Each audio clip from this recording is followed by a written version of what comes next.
आता आपल्याला माहिती, मी जॉईन झाल्यानंतर गॅझेटेड ऑफिसर आहे. खोट्या ॲट्रॉसिटीजच्या कंप्लेंट्स आहेत, आंदोलनं मोर्चे हे चुकीच्या पद्धतीनं काढले.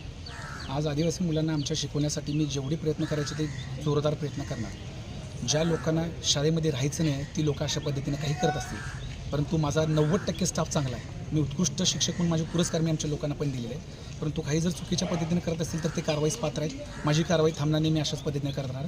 चुकीच्या पद्धतीने गुन्हा दाखल केला आहे, मी संबंधितांना सोडणार नाही. मी आज पोलीस प्रशासनाला सांगितलेलं आहे. अशा प्रकारचे आरोप जर झाले तर सर तुमचं खच्चीकरण होणार आहे का येणाऱ्या दिवसामध्ये? बात नाही, खच्चीकरण होणार नाही.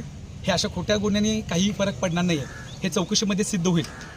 न्यायालयावरती माझा विश्वास आहे, न्याय मिळेल. आणि सगळ्यात महत्त्वाचं, जे आदिवासी बांधवांसाठी मी काम करतोय तो समाज न्याय देईल. जर चुकत असेल तर निश्चितच चुकणाऱ्याला शिक्षा होईल. पतीवर आपण कारवाई केली होती, निलंबनाची कारवाई काय केली? अपर आयुक्त कार्यालयातून झाले, अपर आयुक्त कार्यालयातून तुम्ही केली? माझ्या आदेश सहीचे नाही आहे, ते ठाण्यातून झालेले आहे. का झाली कारवाई? ह्याची डिटेल गोष्ट तुम्हाला ऑलरेडी माहिती आहे. पाहिजे तर मी ह्या संदर्भातलं जिल्हा माहिती अधिकाऱ्यांना मी माझं लेखी निवेदन देतोय, ते वृत्तपत्रातून प्रसिद्ध होईल. त्यांनी असं सांगितलं मॅटमध्ये तुमच्या विरोधात निकाल लागलाय, ते खरं आहे का? नाही, मला याच्याविषयी काय माहिती नाही. मॅटर माझ्या विरोधात, कारण ते माझ्या विरोधात गेले, एटीसी ऑफिसच्या आदेशाविरुद्ध गेले. त्यांची बदली झाल्यानंतर ते रुजू झाले नाही, त्यामुळे त्यांचं निलंबन झालं का सर? बरोबर आहे, परंतु आता त्याविषयी जास्त काही भाष्य करत नाही मी. बोलू आपण. ठीक, थँक्यू.